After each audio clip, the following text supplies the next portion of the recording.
Indefinite টেন্সের voice change.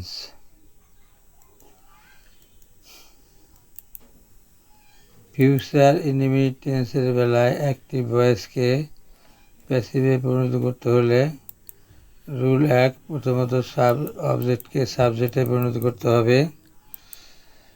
উদাহরণ, I shall eat a mango.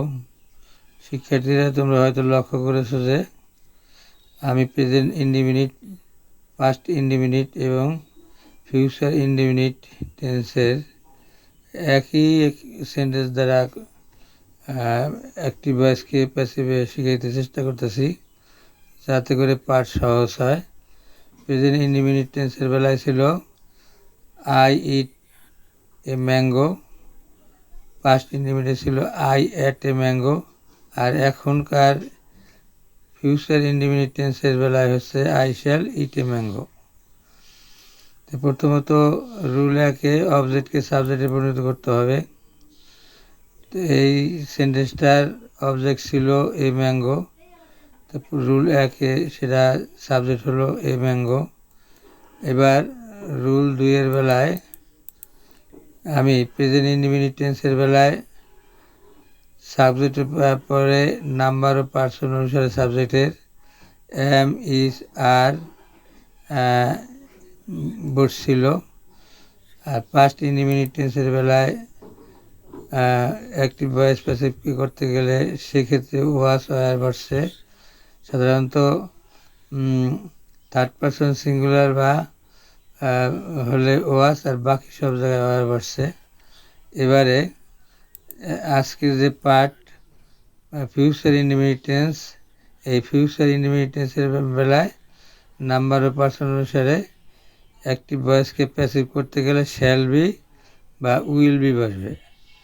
Shall be সাধারণত first person singular বা plural, পরে শ্যাল বি বসবে প্যাসিভ ভয়েসে।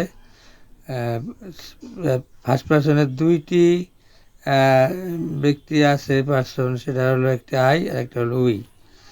আইর পরও শ্যাল এবং উইর পরও শ্যাল বসে, আর প্যাসিভ ভয়েসের কারণে বি ভার্ব আসে।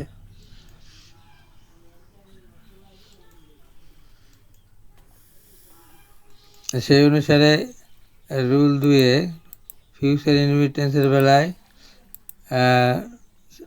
পরিণত সাবজেক্ট পরে যেহেতু a mango third person singular, এই কারণে উইল বি বসছে। এবারে রুল 3। রুল 3-এর বেলায় পূর্বের ন্যায় মূল ভার্বের তৃতীয় রূপ অর্থাৎ পাস্ট পার্টিসিপল হবে। ইটের পাস্ট পার্টিসিপল ইটেন। আর রুল 1-এ ছিল সাবজেক্টকে সাবজেক্টে পরিণত করছি। অবজেক্ট ছিল এ ম্যাঙ্গো, সেটা সাবজেক্ট হচ্ছে এ ম্যাঙ্গো, যেহেতু থার্ড পারসন সিঙ্গুলার। রুল 2-এ ছিল এই কারণে উইল বি বসছে। আর 3-এর বেলায় ভার্বের তৃতীয় রূপ ইট, অ্যাট, ইটেন। এবার রুল 4, সাবজেক্টকে অবজেক্টে পরিণত করতে হবে। এই বাক্যের সাবজেক্ট ছিল আই, এই আই অবজেক্ট হলো মি, এবং এই পরিণত অবজেক্টের পূর্বে প্রিপোজিশন বাই বসছে।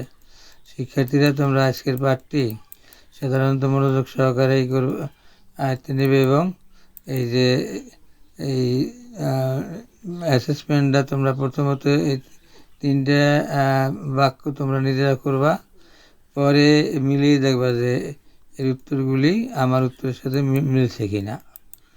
এবারে বাড়ির কাজ। আর আজকের এই পাঠটি তোমরা